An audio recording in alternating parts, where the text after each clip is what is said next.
হাজারো বাধা পেরিয়ে এখন সফল উদ্যোক্তা পটুয়াখালীর জান্নাত আরা মিলি স্থানীয় বিভিন্ন মেলায় স্টল নিয়ে বিক্রি করেন নানা ধরনের পিঠাসহ বাহারি খাবার।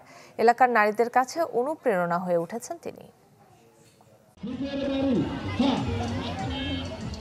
জান্নাত আরা মিলি নিখুঁত রান্নার দক্ষতা, নিষ্ঠা আর পরিশ্রম আজ তাকে বানিয়েছে সফল উদ্যোক্তা।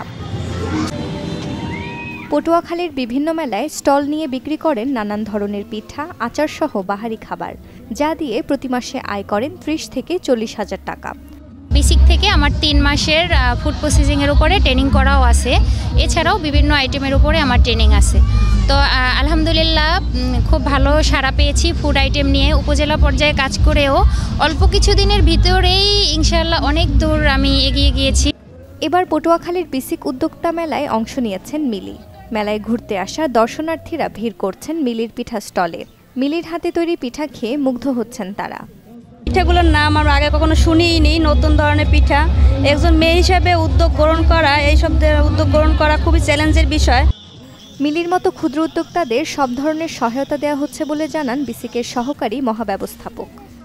এই ধরনের উদ্যোক্তার জন্য আসলে আমরা মেলায় বা ওনাদেরকে পণ্য প্রদর্শন বা বিক্রয় সুযোগ করে দিয়ে থাকি।